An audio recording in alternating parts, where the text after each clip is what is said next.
Story by Ibrahim Karanja just introduces so many issues to this issue, or rather this particular debacle. On one hand, we're having musicians who are feeling that there is unfairness going on. On the other hand, you say that this music or the licenses were paid for. And on the other hand, we have Kekobo siding with Sauti Sol. Where is the problem? Could you diagnose it for us? I think that's a confusion that we are trying to diffuse and ensure that we create understanding. Because issues of copyright have not well been understood. Ourselves, we are on the side of the musicians. The idea, yes, absolutely. I mean, I represent them. 15,000 members. MCSK represents 15,000 members. So this is just one single case that has various viewpoints that need to be put in context. And what we are trying to do is put them in context. We issued a license to a presidential candidate. We invoiced all of them. There are about 47 of them. And this one called us and paid for the license. We were actually doing a campaign to get the rest of them to pay, and we are hoping they do, because when they do, then we get royalties, which we pay to these musicians. So there are several categories and several issues that arise from this conversation. That we were the first to issue the license, and 2 weeks later, a controversy arose about adaptation and synchronization of the video extravaganza song by Azimio in the unveiling of the Raila Odinga running mate, Honorable Martha Karua. BN or Sauti Sol have a right to go to court, because we are there going to court. They have a right to defend their music. But the client, when the client called us, because we had issued and then paid 562,000. So they call and say, what does it cover? So you see there's an issue there. You can't keep quiet. You can't issue licenses and then you leave the client to be again in a state of confusion as to whether that license covers the issues that are being raised. And that's why I said we should not have gone public. Kekobo should not have gone public, even Sauti Sol, without consulting. Sauti Sol probably, because the music is theirs. There are rights that you don't, that belong to them. But synchronization, complicated as it is, and whether it's exclusive right of the author, we have negotiated in the past. In the past, we have negotiated as MCSK for our members, in conjunction with the members, to license synchronization. Now, people argue that you cannot license synchronization. It's an exclusive right of the author. That's one side of the story, and probably that applies for other CMOs. But when it comes to MCSK and the relationship that we have with our members, it's very different. They can assign that. They can ask us to do it on their behalf. So we were trying to say, hold on, we can sort out this matter amicably. It should not be blown out of proportion. It's not a matter, because if you do so, then it will look like the license, then it's not serving the purpose. And the client may not know the extent to which they should exploit the rights covered within. And I'm going to pump the brakes right there, because even before we go to the issue of licenses, there's that very worrying number of those who have paid for said licenses and those who haven't. We are way into the, I think we have less than 80 days to the election. One would hope, given all the rallies that have happened right now, that the musicians, the music that's being used by all these other politicians is paid for. The licenses have been issued, and of course there is something that's going to trickle down to the people who compose this music, because not everyone is composing for a particular politician. And Don't you think it's a little late? No, we are not late. Tricks. Remember, there was a program by ABC. And let me also clarify that I'm the first CEO who has pushed the case of political candidates being licensed to use music. It has been used before. But before, they used to negotiate separately with the musicians. And remember, there's a difference between paying for royalties and paying for performance in public places. If they get you as an artist to go and perform in a rally and you want to associate and support that campaign, that was a personal choice, and they pay you, we don't come in. But if it's general royalties that are assigned to the CMOs to collect or to administer rights on behalf of the artists, that's what we are administering. And we are not late. Because first of all, we even do video recording of the rallies to prove, in case they don't pay, that we can go to court and show they actually used music for their political campaigns and events. That's actually what happened to Azimio. They did not just license because they were very nice. No, there was an issue about nobody can stop reggae, an issue that was raised by our counterparts in Jamaica and South Africa, who called and said our music is being used and we are going to put a disclaimer. In fact, at some point, Azimio was going through a lot of challenges because the music was being pulled offline or being brought down every time they post. So we sorted out that issue and we wrote to our counterparts in Jamaica to tell them now this political candidate or presidential candidate has a license. So when you have done that, we were hoping that in order to bring sanity and order in the manner in which we administer this new category, this new area, which is very lucrative, by the way, if all the candidates were to pay, from the MCA to the MP to the senator to the governor to the presidential candidate, we would have a lot of money. It's a windfall. So for us as people who care about art, the rights of artists, and majority of them, you know, so I would say they are elite group. Actually, they that's know what I was right. thinking. They are those ones probably are the ones who know. would be having the money to go to court and, of course, the clout. But they also understand. I think we have members who are only gifted. They know how to sing. Some of them just in vernacular. And they need somebody who can defend them and speak for them. So we cannot just focus on Sauti Sol, because Sauti Sol, yes, there are members as well, but when an issue arises that might create confusion and affect the others who may not be as informed, then we need to clarify. And the problem was when Kekobo issued a statement, because there is an issue of throwing people under the bus, you know, we had issued a license, so the client asked a valid question. What happened? We thought you licensed us. And you told us we are okay. The issue of synchronization, the issue of mechanical rights, the issue of adaptation is something we could have sorted in the boardroom and say, yes, but it may not cover this. We can't say that for sure. Because so who's lawyers, being explained to Sauti Sol or Azimio? Azimio, because they are the client. They obtained a license. That, by the way, they are very reasonable. They have handled this process. I've been talking to them. And they have agreed, is there a way we can solve this matter amicably? But as we're trying to do so, we saw a statement from Kekobo. And we're like, this is a government agency that actually is paid with taxpayers' money to create awareness.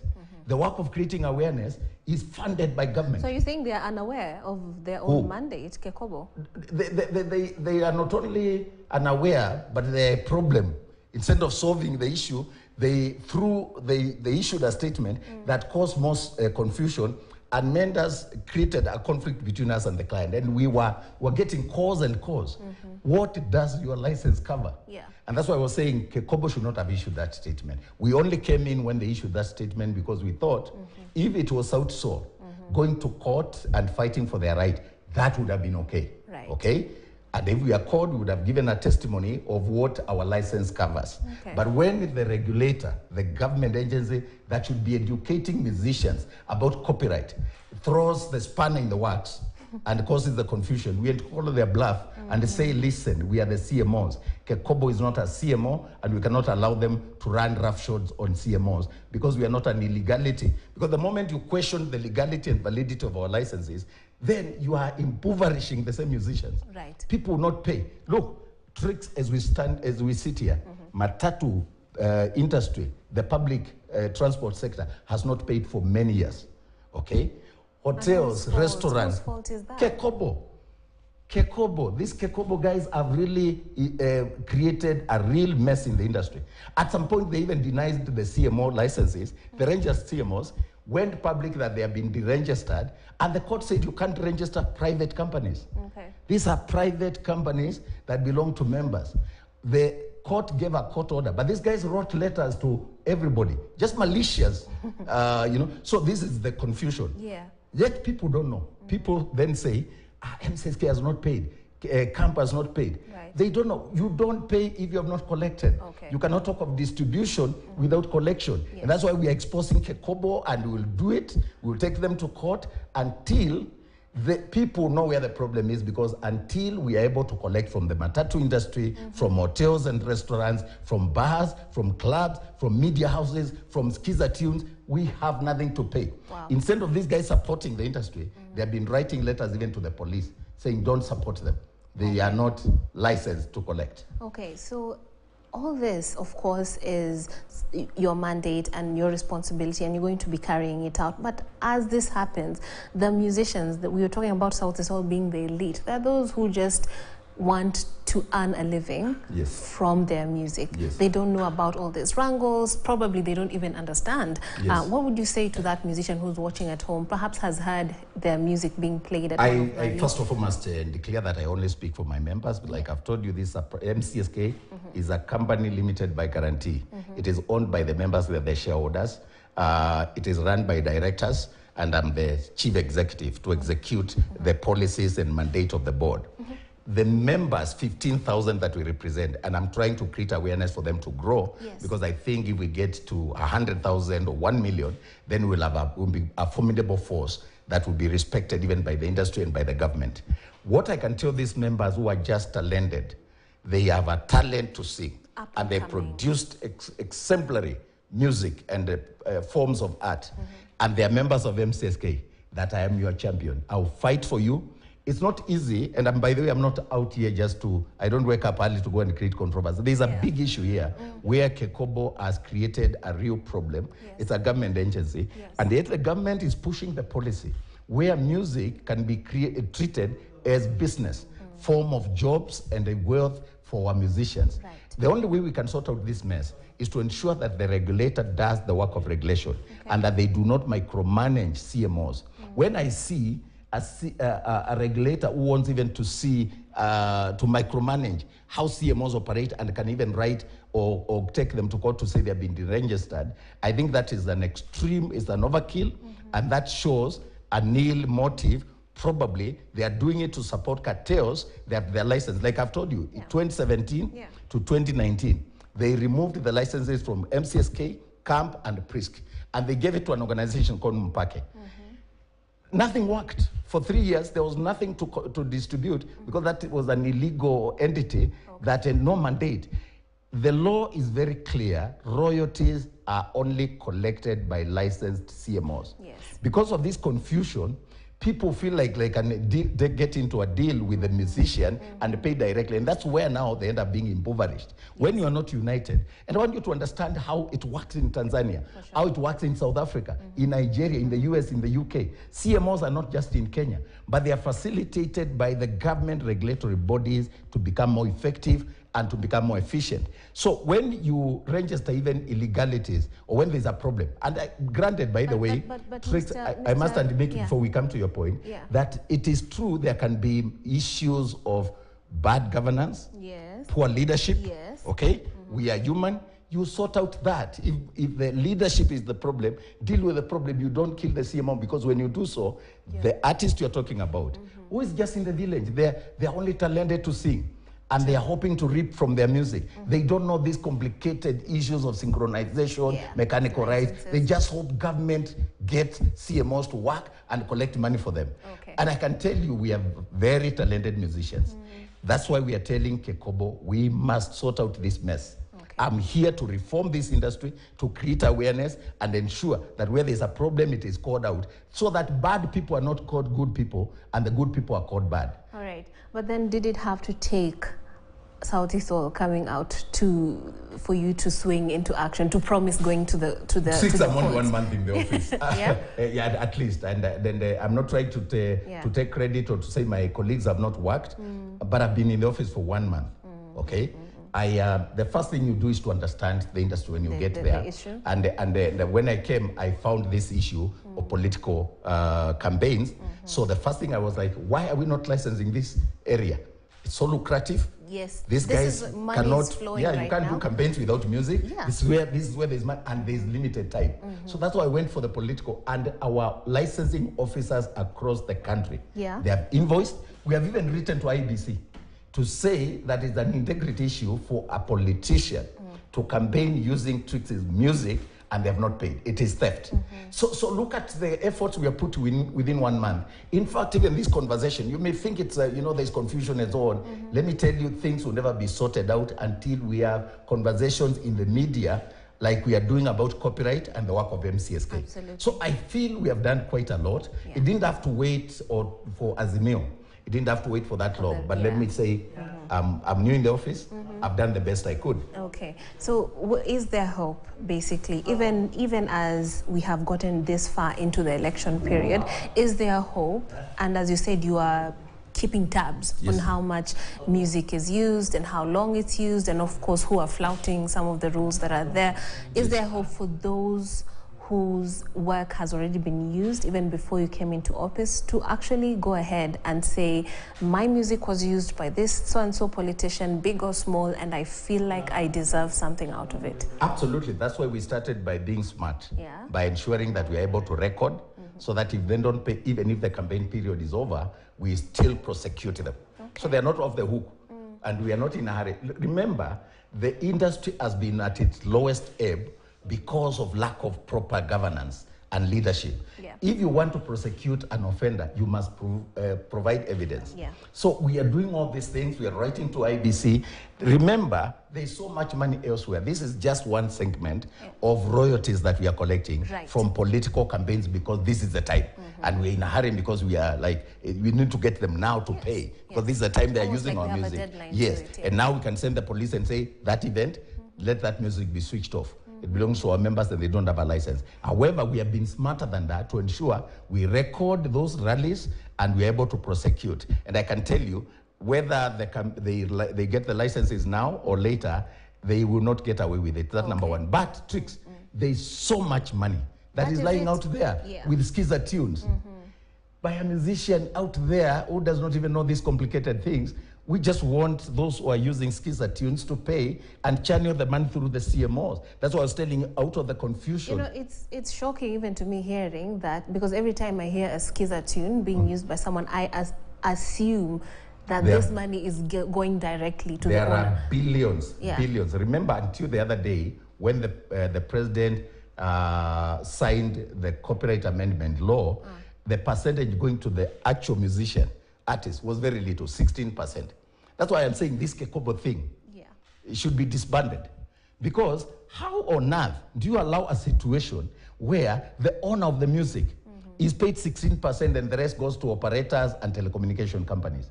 Okay? Until our Honorable Gladys Wanga, God bless her, and may she become the governor, honestly.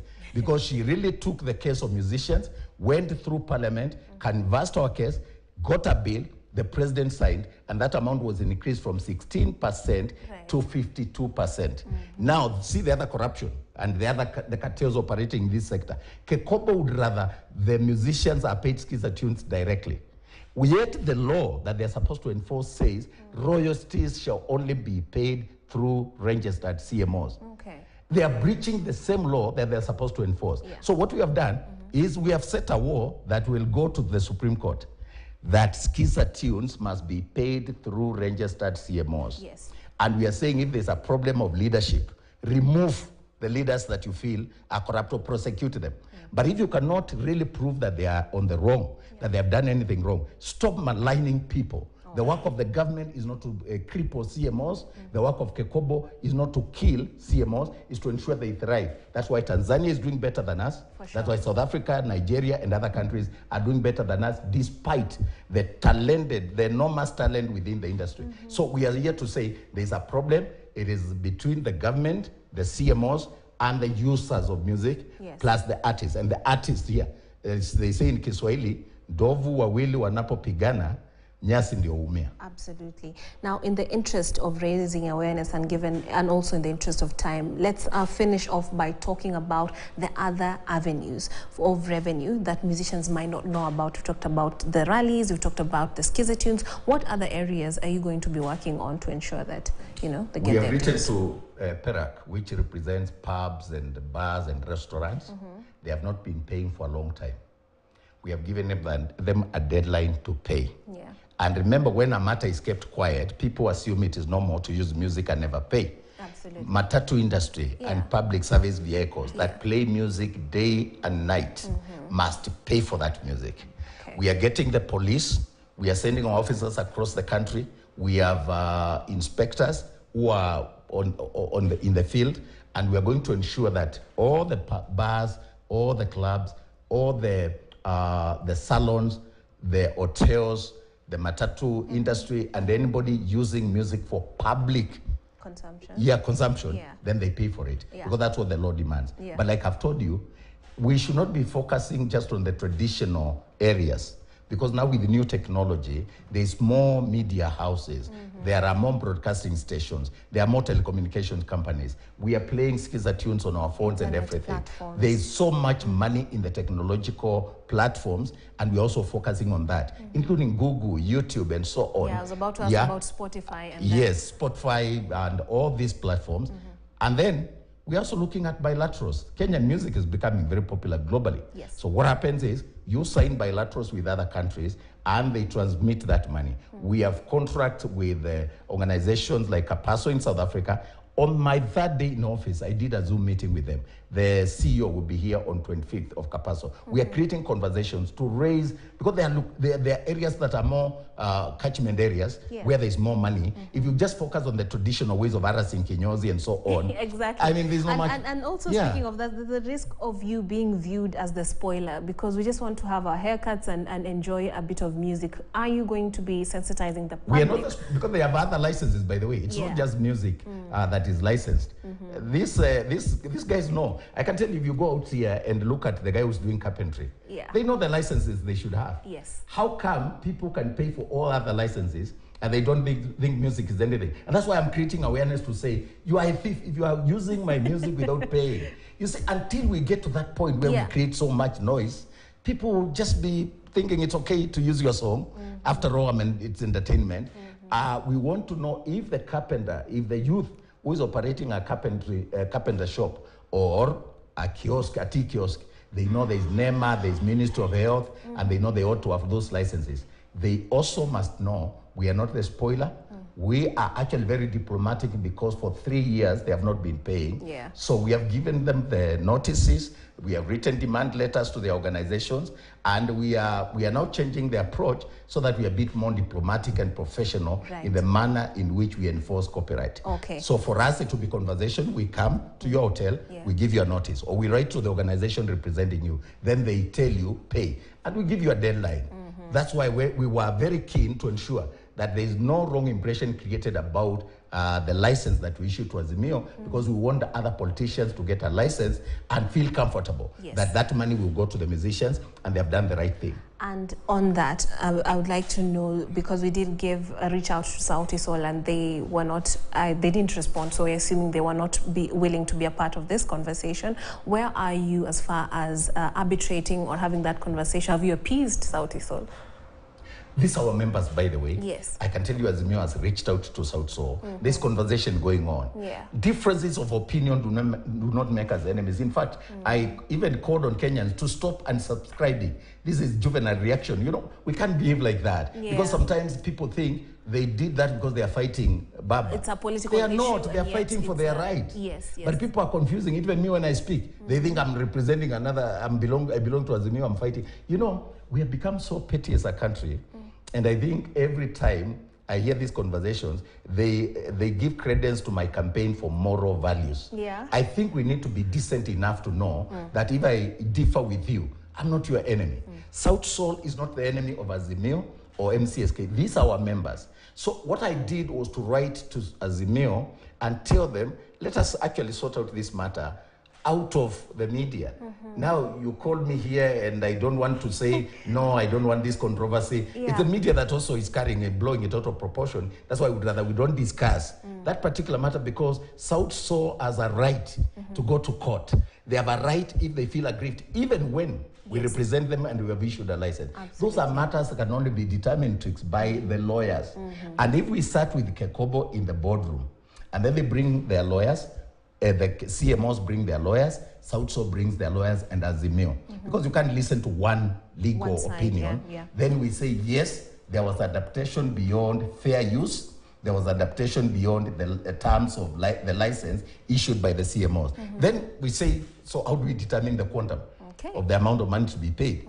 It should be sorted out amicably, because Azimio, in fact, they are exemplary because they took a license. It's only the only presidential candidate who was paid. Yes. So me, I take them as a client, and a good client at that. And I would like us to praise them, and in fact ask others to emulate Azimio and pay. Just feel honorable to call our offices. We have invoiced all of them. Our officers are in the offices of these politicians. Please pay. If you love our musicians, as you keep saying, ensure that you pay for use of their music in your political campaigns. Thank you very, very much. And of course, a plus to Sauti Sol is that they're probably speaking up for many other musicians. In fact, they are the ones who have raised this debate. Yes, absolutely. A lot of people, in the end, that's why I didn't want to miss the program. Much as I was feeling we are blowing this conversation out of whatever proportion, but it's so good that Sauti Sol raised it, that we are all now talking about copyright and about music. Yes. If we can bring this national conversation and ensure that people understand how copyright works and the work of Music Copyright Society of Kenya, then we are the better. Okay. Thank you so much for making the time. We appreciate it. And of course, this conversation continued, and we shall be keeping up with it. On the other side, we shall be taking a look at how TikTokers are putting Kenya and Africa on the map. Our guest is called Sadia Said, and she is a TikTok sensation who is going leaps and bounds to ensure that we are known outside the boundaries of this great country. We shall be taking a look at that, and of course how we can do more and use the internet to, put ourselves on the map. Let's take a short break.